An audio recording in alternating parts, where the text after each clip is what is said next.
Hello YouTube, let's learn about Bootstrap for buttons, and I promise the thing is extremely easy. How? Well, basically you already know buttons. Why? Because when you're dealing with buttons you will use that in combination with contextual colors, and we know that from one of our first tutorials. Right, so let me just go to editor and let's create our first basic button.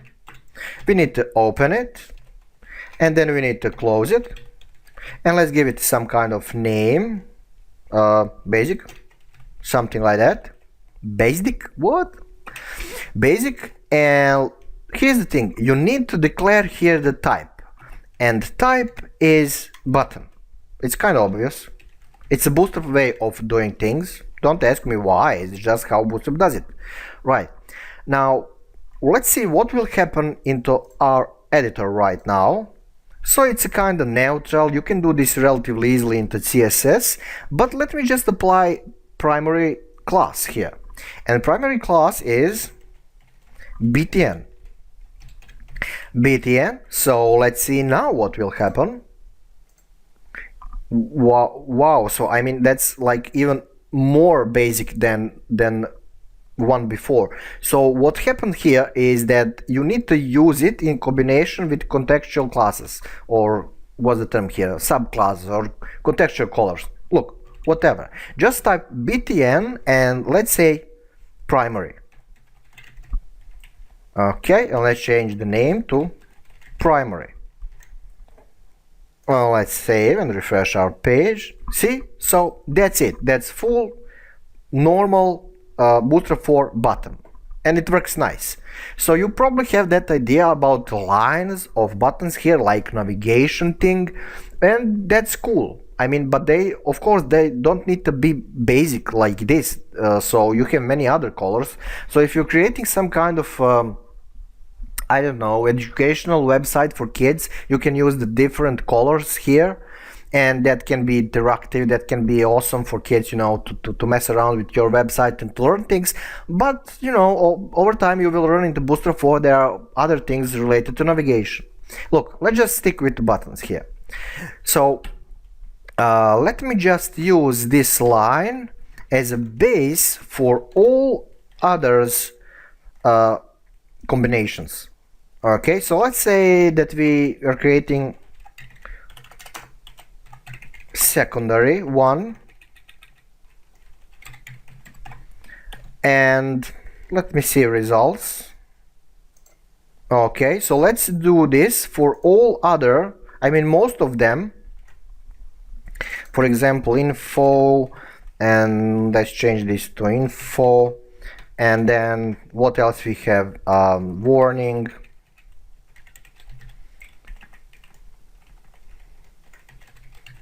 and what else? Danger,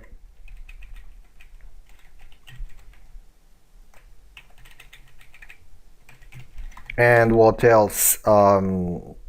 Like, let me think. Success. I mean that's a normal one. So let's just go with dark.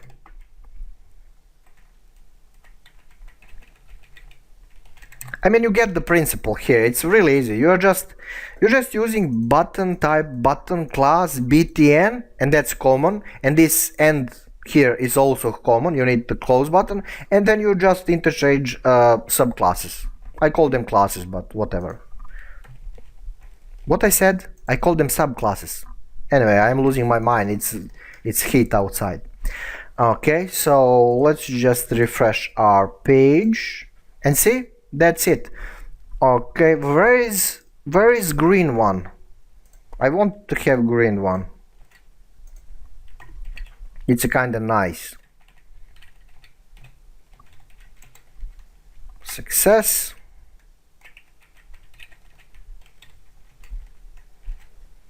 Okay, cool. So we are kind of complete. Whatever, that's how I think. Look, let's now operate on another things, and that is we can apply button classes to other things. For example, for input elements in HTML and for links. Let me just go to source and show that. So let's grab a couple of BRs here. we need that space a little bit, and let's create one link, for example, to, I don't know, some abstract website here, or let's just type Google, and then we need to set a role for this link, and the role will be, this is how Bootstrap does the thing, you know, you need to set roles. So role will be a button, and obviously class will be, for example, btn, just a second, btn primary or success. That's kind of nice. So let's save it and refresh our page. So that's it. Now you have a link to some website, and we are applying button classes to it. So that's kind of nice. Okay, now input elements, let's create one input, and we don't need, for example, we don't need the name, and value will be input button, and the type here. Okay, so when you're applying Bootstrap to input, then you need to say type button. Okay, and some class, for example, primary one plus btn info, something like that. So let's save and see what's happening. So that works. Now, next question. Can we somehow change these buttons to have just the border in a specific contextual color, but the internal things will be white? I mean, background of button will be white, but we will have that border here around. Okay, so let's do this. The thing is extremely simple. You just need to say btn outline here, and we will apply that class to primary, and let's, for example, to last one, outline, or to middle one. It's totally not important. It's important just that you're using outline in between btn and that contextual color. Okay, so let's see. That's kind of nice. Now, next question. How to change the size of buttons? Let me just go to, I will remove this outline thing because I don't want to polluting my tutorial. Okay, so let me just check that. Cool, so let's go to how big they are.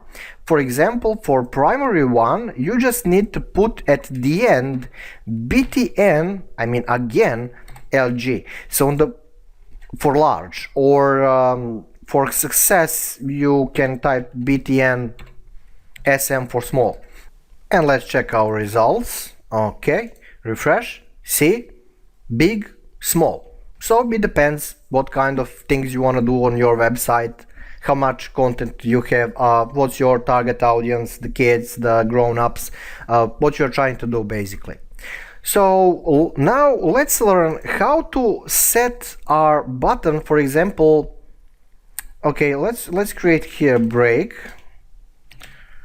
and yet another, and let's copy paste this one, because I want to show you how to create button to grab the full width, 100% width horizontally, full width of parent element, right?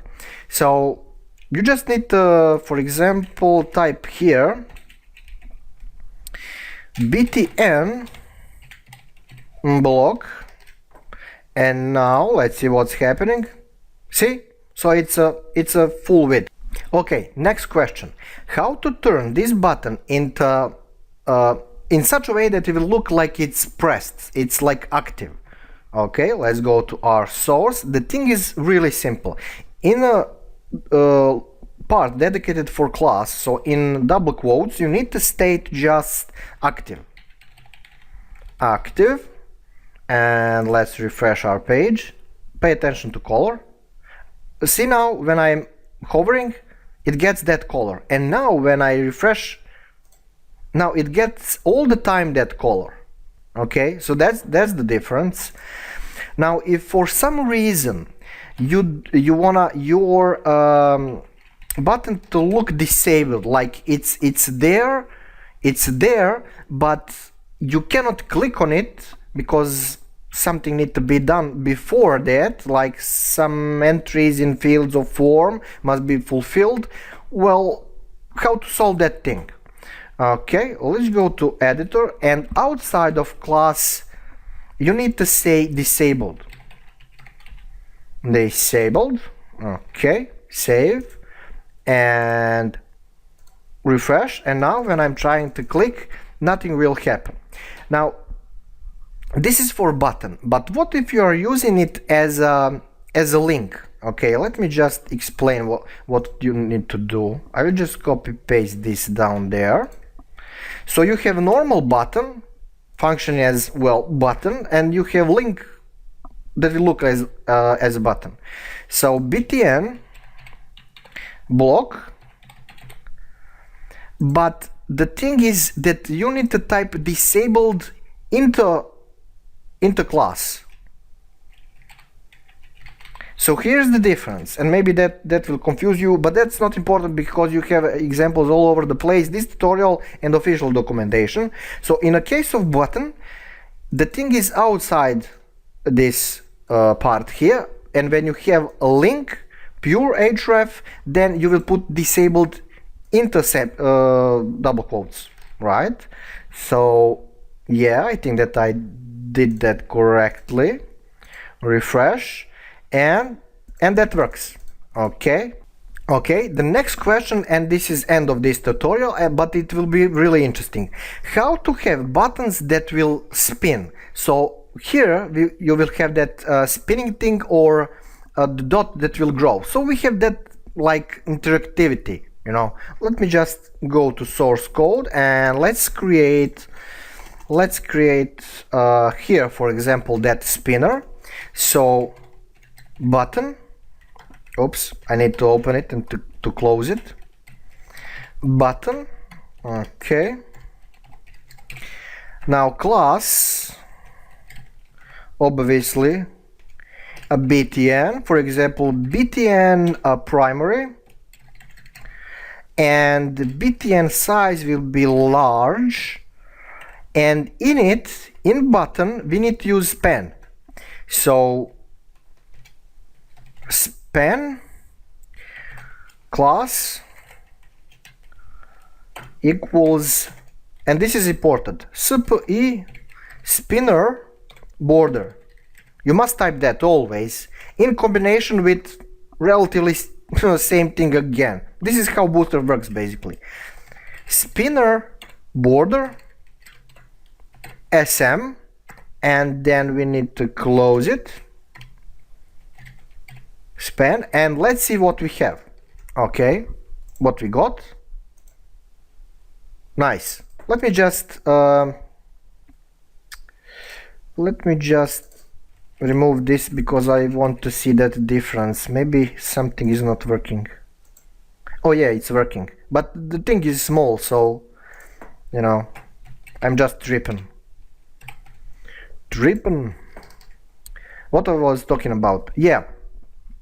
Next question. What will happen if you want a thing which will look like it's growing, like dot that is dynamically growing, something like that? Now you need to change source code to grow sm, for example. Did I save it? Oh no, I need to change this to grow too. Sorry. Okay, and now it works. This SM can also be turned into LG. So it's totally up to you. Okay, see the difference. You can combine things, right? Now it depends what you're trying to achieve. Okay, let's have one break here. I need to do that because I don't, then it will look like kind of ugly. Right, okay, it's kind of bearable. but I think it's better with small. Okay, so what if you wanna have not just effect here, you also wanna have some kind of text? Well, the thing is extremely easy. Just add the text down there. For example, thing is loading. Thing, yeah, that's the correct term. So, okay, that's it. Let's change this to large to see what kind of effect we have. Maybe it's nicer. I don't know. It's kind of cool. Let's change this to border, and then also this part needs to be changed. Okay. Refresh, and that's awesome. That's nice. Now you have probably some kind of idea about some forms and some interactivity with additional JavaScript or PHP or Python or whatever you have. Now, yet another question, and I'm going to shut up and render as usual. How to disable it? I don't know your reason, but it's good to know that you have that option. So the thing is simple. Just here add disabled. I mean, absolutely, sorry, not here. Into this line. Because we're dealing with buttons here, okay? Button here, disabled here, and button here, disabled here. For these normal buttons that will take a full width horizontally. Boolean blocks, right? So where I was, yeah, I want to have that disabled. Refresh, and see, it changed the color. And let's just compare how that look like one along each other. Maybe you want to do that for some reason, like I